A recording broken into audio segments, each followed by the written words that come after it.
Sinuspindi ni Pangulong Marcos ang taas pasahe sa mga pampublikong transportasyon.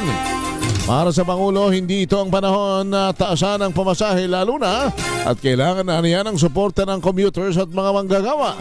Narito ang tinig ng Pangulo. Siguro hindi ito ang panahon para magtaas ng pamasahe para sa ating mga kababayan.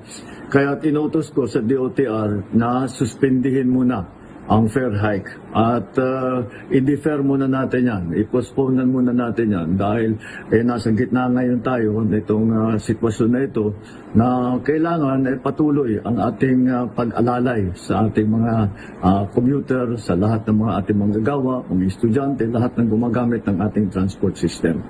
Huwag po mag-alala ang ating mga transport workers dahil mamadaliin po namin, dadagdagan po namin ang suporta sa inyo para naman ay hindi kayo masyadong mahirapan.